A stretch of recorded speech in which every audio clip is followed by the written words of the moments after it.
2-1. Well, thank you, gentlemen, for coming to see me. As you may know, I'm Dr. Richard, but you can call me Ricky for short. I actually gained a little bit of fame with my own Christmas song. You two might know it.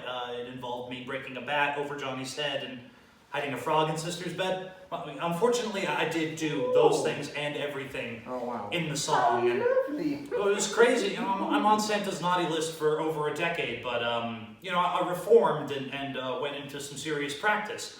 To do these kinds of things where people like you who might have some trouble on the naughty list can come and repent and change your ways and show how good you can be. It's been a little while since I've been on the good list, and it's been very well worth it. So we're happy to have both of you. Could you introduce yourselves going around the circle here? Well, I'm Jack, the Pumpkin King. And one night, I kidnapped Sandy Claus. Hello, Jack. Hello.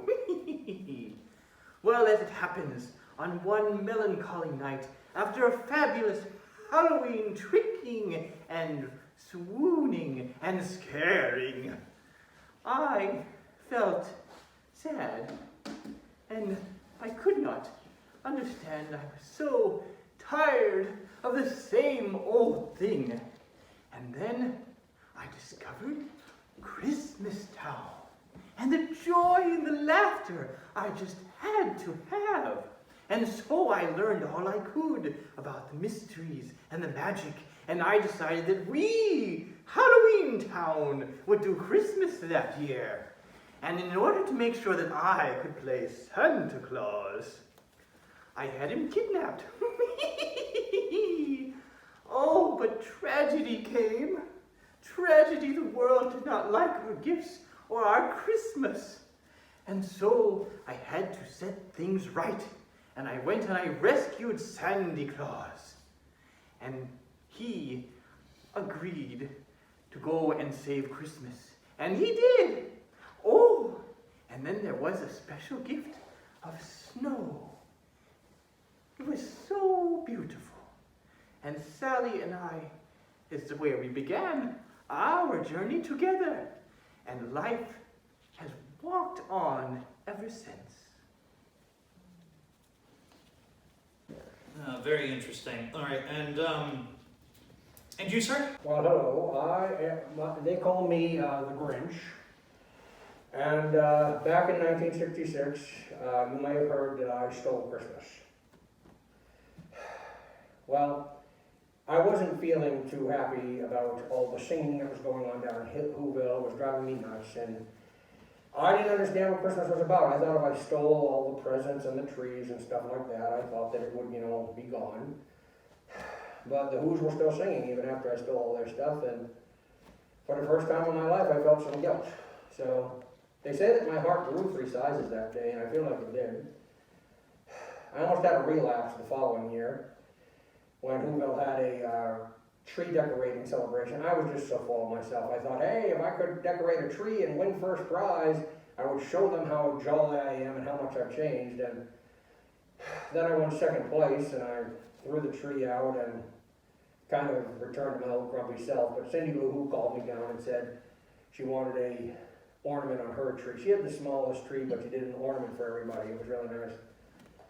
Anyway, for the next couple of years, things were great, but then Hollywood decided to go remake my story again with Jim Carrey, and then they remade it again with Benedict Cumberbatch, and I've had my moments of everybody thinking, that I'm still that old grump who stole Christmas back in 1966. I was on Santa's naughty list for 57 years, but sometimes, recently he gave me a certificate and took me off it, so it was very nice of him to do that. And, each day is getting easier and easier, but I still run into those people who say, you're a mean one, Mr. Grinch, and I'm trying not to be.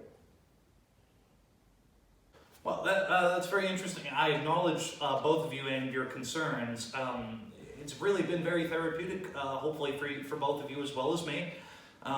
If you would, when you were out in the waiting room, you may have seen our motto on the wall. I hope you had a minute to memorize that. It's very important to us around the clinic here, and I'm hoping that we could end the session by all saying that, if we don't mind. Okay, all right. All in unison, no pressure though. Ready, guys? Yes.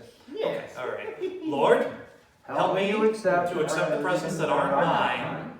Help me to be grateful for the presents that are. And the Ability to know the difference. Look at you guys. See, you knew it already. And see, that is the first step, the first major step towards recovery and the ability to go on the nice list. It's really not that difficult, if you put your mind to it. But I really appreciate both of you coming to talk about this today. It's important for me to have people like you who are willing to be better around the holiday season and things like that. And I'm living proof that with a little bit of hard work and some trust, some Christmas magic, we can all be jolly and happy and good. Well, thank you, Dr. Ricky. Yeah, absolutely. Thank you, Mr. Skellington and Mr. Grinch. Grinch. It's Grinch. I can't read my own writing. My apologies, All right. Dr. Scribble. Thank you both very, very much. Merry Christmas to you both. Merry Christmas. Ooh, and to all a Thank good you. night. Thank you very much. Thank you, sir. Thank you very much, both of you.